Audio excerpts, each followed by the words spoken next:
Hi everyone, I'm Ben Wright, successful entrepreneur, corporate leader and expert sales coach to some of the most talented people our amazing planet has to offer. You're listening to the Stronger Sales Team podcast, where we bring together and simplify the complex world of B2B sales management to help the millions of sales managers worldwide build, motivate and keep together highly effective sales teams. Teams who grow revenue and make their businesses actual profits. Along the journey, we also provide great insights and actionable steps to managing your personal health. A happy and productive you is not only better for your teams, but everyone around you. So if you're an ambitious sales leader who wants to build the highest performing and engaged teams, Stronger Sales Teams is right where you need to be.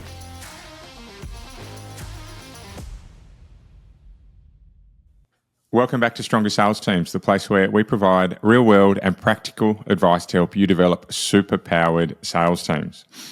Speaking of superpowers, today we have a superpower of the stage, Lasada Pippen, with us. He is coming all the way from Iowa, where he is in the midst of, I'm not quite sure if I picked up, it was a month-long or a few weeks-long a journey of speaking and coaching and delivering some really powerful messages to leaders across the country of America. I'm really pleased to have Lasada here today. We're going to have a slightly different feel to leadership, I think, is my gut feeling as we go through today. Because Lasada, or LP, as I don't know if it's self-titled or friend-titled, but Lasada Pippen, he started as a computer engineer, right? I love it when we have people that come from different backgrounds. But from there, he moved into motivational speaker, and then very much into leadership, coaching, purpose-driven leadership, building out of teams, right? And that environment around bringing people together. For him, he's very much renowned for that dynamic approach to professional development. He's a college graduate, a bilingual STEM expert, and has spent over a decade in the tech industry before then pivoting into motivational speaking. He's got a young family as well, so I feel for you, Lasada. Lots of travel, it can get really difficult, but has managed to do a lot with his career. At the moment, there's a keynote series called The Climb, as well as a pretty unique ability from what I've seen to be able to really connect with kind of diverse audiences and those groups of leaders and people who are looking to have someone help them with that purpose-driven leadership approach. So really pleased to have you on board today, Lasada. Welcome to the Stronger Sales Teams podcast. Absolutely. Yeah, bravo. Well done. That was absolutely excellent. Yeah. Thank you for the introduction, and so excited and glad to be here for sure. My pleasure. Well, please, before we get into today, can you tell me a little bit about the Lasada Pippen journey, where you've come from and where you're at now, and then we'll get into what we're going to talk about. Yeah, absolutely. It's always interesting when I get to share this perspective and share this story. So came from the background of engineering, computer engineering and technology, jumped into that field, not for purpose, but more so for money and longevity. I literally found myself in the middle of my first job one day when I was getting ready to go to college, which was Burger King at the time. And I asked myself what makes a lot of money and was going to be around for a long time. And computer engineering and technology came to mind. So that's what I went to school for and studied because I didn't have a clue. I didn't have plans. I didn't have dreams. I didn't have ideas at that time. And so I just did the only message that I knew was go to school, get a good education and get a good job. And so that's exactly what I did. I did that and happened to survive for over 10 years and actually thrived. I actually had a really good career, a career that a lot of people would long for and desire for. And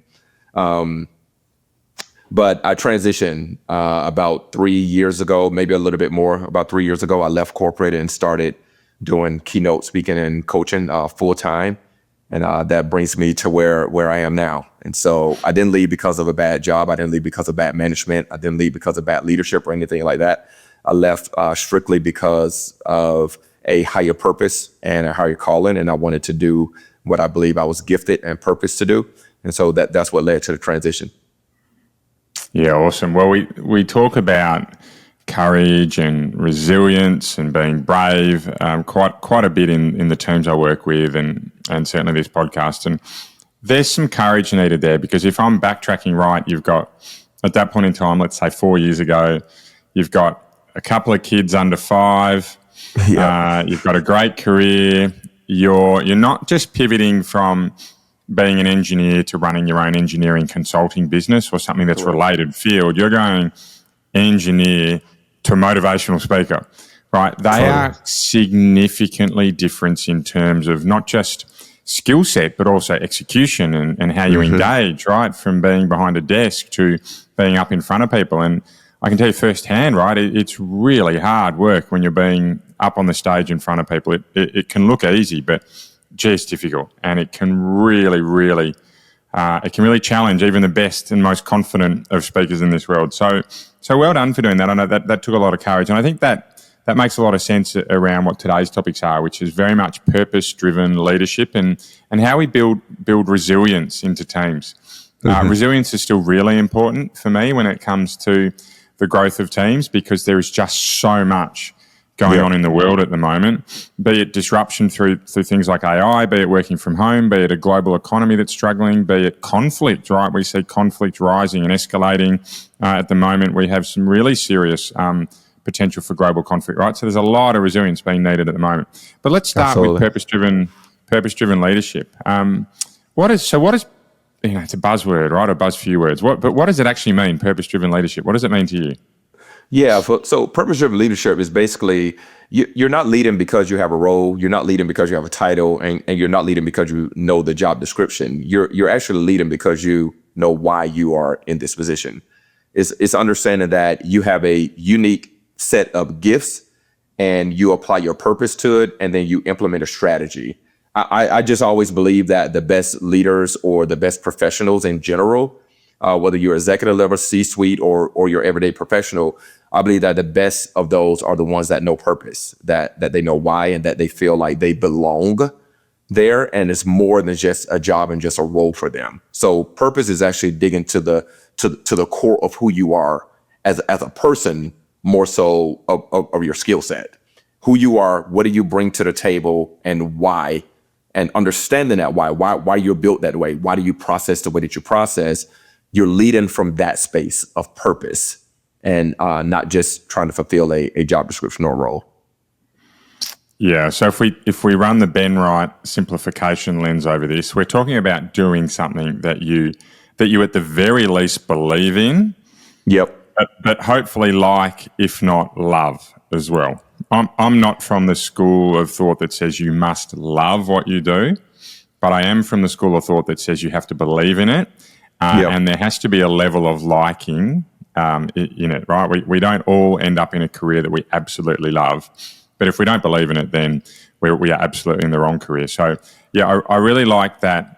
It's a nice practical definition that you put through there around purpose-driven leadership. So how does that then, to you, relate to resilience and building resilience? How important is that in being a leader who drives with purpose?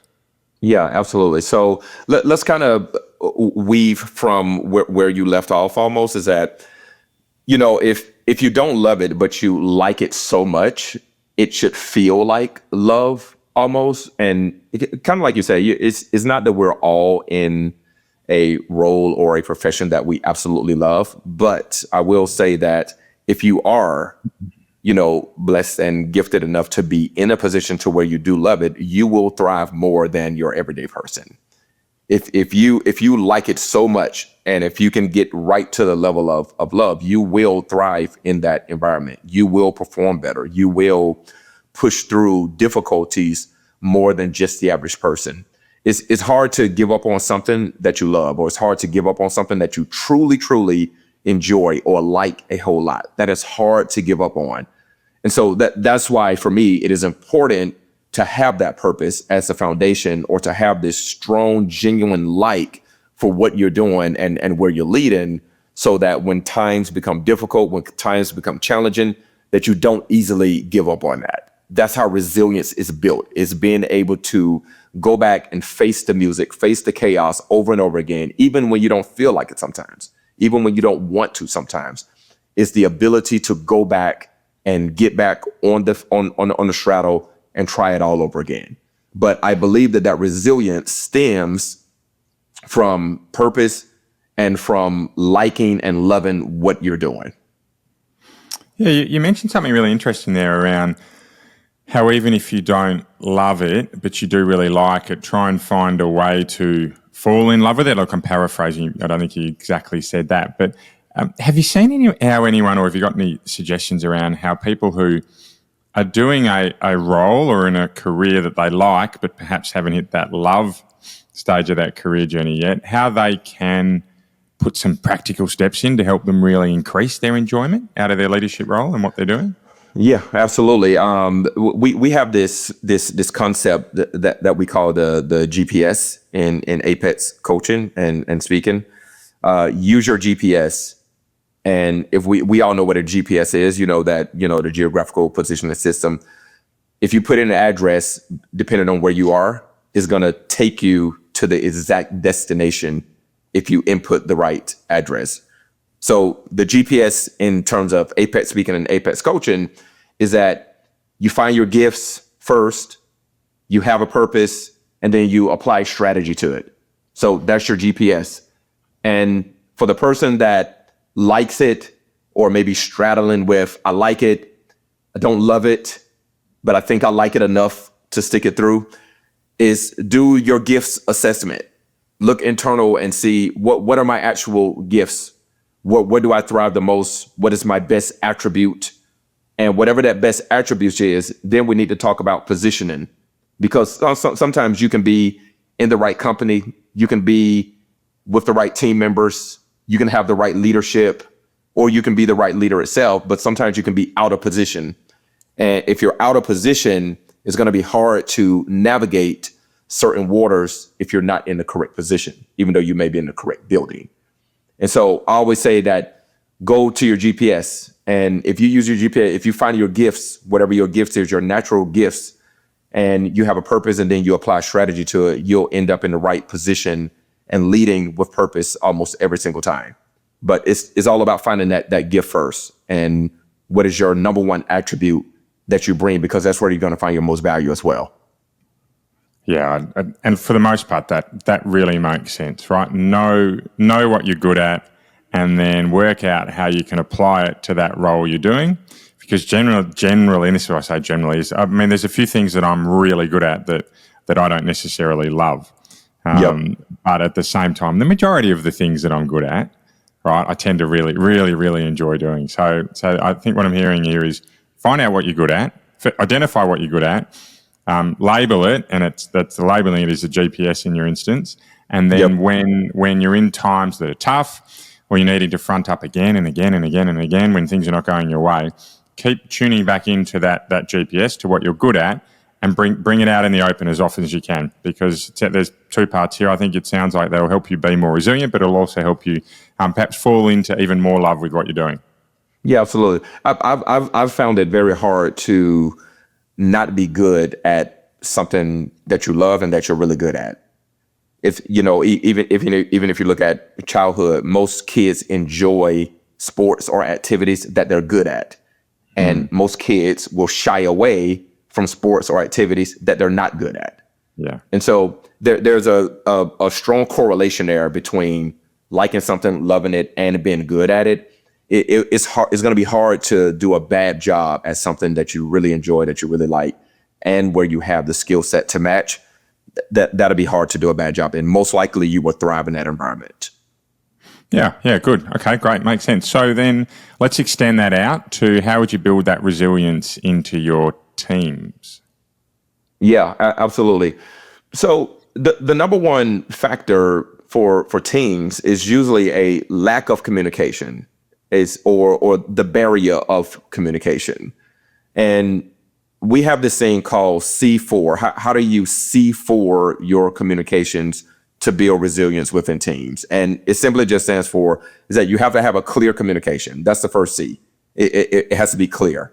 And then number two, it has to be concise, which means you want to simplify the process. You want to simplify it. Don't make it confusing. Don't create too much chaos around it. So you want to be clear, you want to be concise, and then you have to be compelling also in the communications. And then number four, be confident. If you can have those four things to work in your favor in terms of communication, teams work together better, and they also are able to push through difficulties and challenges better because of those four elements. So that becomes a resilient team. They've been through some things together. They've worked through some things together. They've been clear about it. they've been concise, they've been compelling, and they've been confident, or the confidence was at least built by going through the process of working together. But we're having clear channels of communication, and teams become more resilient that way.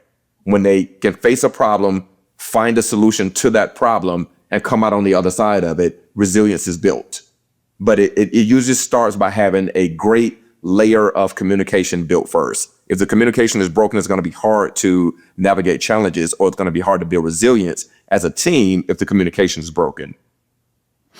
Yeah, okay, great. I have to say that wasn't necessarily the answer I've expected, right? I mean, I've done lots and lots of podcasts, and I love it when I hear a different perspective on something around a topic like resilience, which is often spoken about in great depth. So I think that's a great approach. So as a leader, you need to be able to communicate effectively, but also as a leader, you need to be able to build out a communication modality into your team that's effective, so Absolutely. that your team are all aware how they communicate with each other, to each other, and then even perhaps outside of the teams. Yeah, great. Okay, so to bring teams together, particularly around communication, requires a bit of cohesion. And we spoke about team building, and I got no doubt you got some cool team building activities that you do, right? Just having spent a little bit of time with you now and a little bit of research about what you do. Can you tell me how you go about team building? And I'd love to know what one or two of your cool team building activities that you do are. Yeah, absolutely. One of the simple and fun things that we do is we always try to separate the room. So when we walk in a room, let's say there's 100 people there, we try to separate the room. And what do I mean by separate is that most people, when they walk in a room, they're going to gravitate towards the person that they know. They're going to gravitate towards the person that they're most comfortable with. So we have an activity to where we crisscross the room. Hey, the person on my left, I want you to get up and you go all the way to your right. And the person on the right, you go all the way to your left. Because most likely the distance between the people that know each other the most is usually about a room size apart. And so based on that information, based on that knowledge, we put the person that on the left who doesn't know the person on the right as well, we bring them together, and then we allow them to figure out, hey, you're going to learn something novel about this person. You're going to learn something different about this person. You're going to learn something unique about this person. And the same and vice versa. They're going to learn something different, unique, and novel about you as well. When you bring all of that together, team building is happening, because now what you're creating is you're creating a level of collaboration that usually doesn't transpire. And so it has to be done intentionally, which means you have to create that environment to where different perspectives can come together, where they can come together, learn something novel, they can learn something unique, and they can also share and hear others share ideas and thoughts around a problem, around a product that they probably would have never heard before, because we naturally gravitate towards those people that we're most comfortable with and the people that we are most familiar with. So we try to create the opposite effect. That's a very simple, fun activity. And people will leave that space feeling fulfilled because, one, they got to connect with someone else that they don't usually connect with. They got to break the mundane routine of where they would normally go, where they would normally sit, who they would normally talk to. It just changes. So now you've introduced collaboration, and you're also having team building at the same time. And so I think that's a fun way to get people to work together, to learn about their peers and what they're working on, what they're doing, how they do it. I think all of that is so valuable when you see it in play, when you introduce collaboration to team building. Yeah, cool. And I think the art of this is actually in how you get the team sharing information. We've all done an exercise like that before, where we ask someone around us about them. I think the art really comes down to how you can get those questions and that 3 or 4 or 5 minutes of interaction that those people might have to be really more meaningful. No doubt that you can do that activity and it doesn't have impact, and you can do that if you get it right, it can have some serious impact. Yeah, absolutely. I mean, even something as simple as we've taken this hula hoop into environments before, and it's quite funny and quite interesting to see how teams work together to figure this particular strategy out. But it's a very simple activity where they simply have to pass the hula hoop from one team member to another without disconnecting hands. So think of 10 team members all holding hands together. They're tied together. They're connected. They're a team, and they have to pass this hula hoop across the entire team without disconnecting. So what that teaches resilience and being able to stay together, even when you have objects and challenges thrown in the middle of your team. How do we stay together and how do we stay connected? That's another activity that we do that's pretty golden and pretty valuable when you watch these teams work through this obstacle. Yeah, cool. Did you ever have anyone start with a hula hoop at one end, put it on the ground and kick it all the way to the other end so it got there without them disconnecting hands? Well, yeah, so they figure it out after a little while. Sometimes the hula hoop falls off if they're trying to get it over, because you can't touch it, you can't grab it or anything like that. So you have to use other extremities to get the hula hoop to pass. And so sometimes you'll see the hula hoop falls off. You'll see it get tied around somebody's neck, and you'll see them figuring it out. You'll see them start to communicate, hey, why don't you try this? Or, hey, if you would just raise your right arm just a little bit, you can get it over to the next person. You start to see them actually communicate and to talk and to figure out a solution to the problem. That's what the goal is to try to get them to figure it out and how to work together cohesively as a team. And it's a pretty fun thing to watch. Yeah, cool. I like it. Excellent. Okay, so Lasada, last question for you today is put yourself in the shoes of a sales leader. You're looking to grow a business, right? You're looking to really grow revenue in a team. Doesn't matter if it's a new team or an existing team, right? Yep. But you're sitting there this year, and for the next 12 months, you need to focus on something. Where would you start to try and drive growth, revenue growth into that sales team? Yeah, I love this. Let me flip this a little bit. I want you to do a little activity with me, and we're going to get to the solution of this. I have one core principle that I think is game changing. I think is revolutionary. I just think it changes everything in terms of perspective when you hear the concept. And so I just want to play this little activity with you really quick, okay? And it's just two or three questions, all right? So what do you think is the number one selling beverage in the world? My Coca-Cola would be my gut reaction. Okay, Coca-Cola, number one. Okay, all right. And what do you think is the number one selling ice cream flavor in the world? Oh, I love ice cream. Lasada, this is Yes. very dangerous. If you ask me, it's going to be chocolate chip with lashings of chocolate sauce for it. But I'm going to go with vanilla ice cream being the number one. Okay, awesome. So on the first part, it's not Coca-Cola that's the number one selling beverage in the world. It's not coffee. It's not Pepsi. It's not Sprite. It's not ginger ale. It's not Gatorade. It's none of those things. It's the number one selling beverage in the world. The number one selling beverage in the world is water.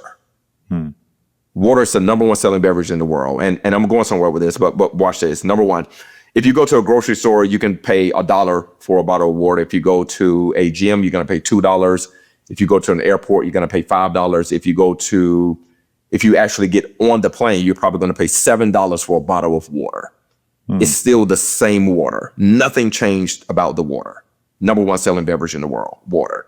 The number one selling ice cream flavor in the world, I would have thought it was cookies and creams myself, but you're absolutely correct. It's vanilla, the number one selling ice cream flavor in the entire world. So put water and vanilla together. There's something very common about them. And this is the answer to the question of what I'm about to tell you. This is this one concept right here of how you grow revenue, how you sell more. And it's this concept right here is that simplicity sells, complexity fails. That is a revolutionizing concept. If you can wrap your mind just around that, just for a moment, simplicity sells, complexity fails. That concept changes everything. How does water becomes the number one selling beverage in the world? You can access water almost anywhere, but it's the number one selling beverage in the world. You know why? Because it's simple and it's plain. Vanilla ice cream, number one selling ice cream flavor in the world. Why? Because it's simple and it's plain. It's not the sprinkles. It's not the cookies and cream. It's not the complex things. It's the simplicity that sells. So my advice is always that if you can simplify the sales process And if you can simplify the product, sales will go through the roof. And it points back to this principle that we teach in Apex coaching and Apex speaking, is that simplicity sells and complexity fails. So we would do an assessment of all of your products. We would understand what is the flow to get it from production, manufacturing to actual sales. How simple is that process?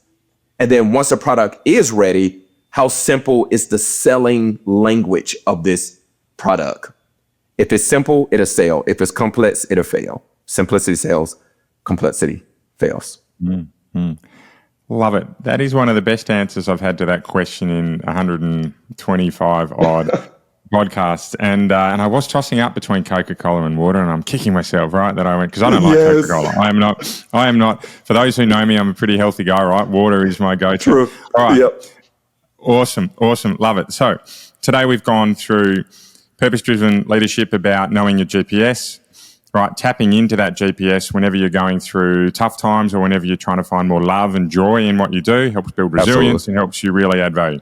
We've spoken about C4, which is around building resilience in your teams, right? Which is not only being a great communicator yourself, but also making sure your teams have ways to communicate. We've done a little bit around hula hoops. First time I've had hula hoops mentioned in 125 podcasts. And then we've kicked off with I now have a craving for water. I don't know why. Yes. In my heavy Australian accent, and vanilla ice cream's on the cards tonight. I know there's some in the freezer. So there you go. Amali, my daughter, if you're listening to this recording while you're at school holidays today, vanilla ice cream's on the table tonight. So thank you, Lasada. Before we go, so where can people find out a little bit more about you? Yeah, very simple. Just visit lasadapippen.com. You'll find everything you need there. You'll find our coaching product there as well. You'll see that you can do the whole program. It's only a 6-module program, but lasadapippen.com is where you can find everything that you need. Awesome. Thank you very much. Now, before we finish up, you are my first podcast recording after the Cairns Ironman that I just did, and I've had a running theme on this podcast for about 10 weeks about the road to Cairns. I had a bike crash. I tore my calf. I got hit by a bus at 80 kilometres an hour on my bike. Wow. So I had some real challenges along the way, but for everyone listening, I got there. We got the job done. Cairns was the other weekend. A few little bike issues, had a mechanical failure. I had a great swim, had a mechanical failure early on in the bike. That cost me 6 or 7 minutes. Got back into a teeth-chattering headwind, but eventually made it. It was my second or third run in 6 weeks, but stopped the clock at 9 hours, 58 minutes. So job done. First Ironman done. Is it my last Ironman? Well, I'm not rushing back to do another one, but gee, I loved the experience. And here I am 10 days later. I still can't quite wear shoes. My toes are so banged up, but very grateful to all those that helped me get there. Very grateful to my family. And there was a little support team, a little medical team that helped with the quite a few people actually across the medical, a few people with the calf. So yeah, really, really good to got that done. So for me, I mean, if that's nothing about some validation to keep living in a world of possibility, then nothing else is. So for everyone listening, please keep living in that world of possibility, and you'll be amazed by what you can achieve. Bye for now. I love it.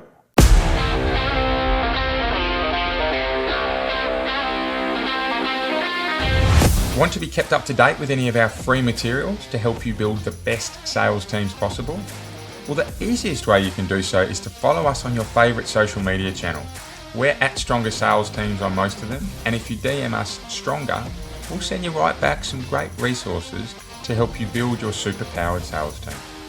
If you'd like a little more help, please get in touch directly and book a free discovery call with me. I run a limited number of these sessions and they're free for my podcast listeners. I'd love to help you out. Until then, see you next week for another podcast of Stronger Sales Teams.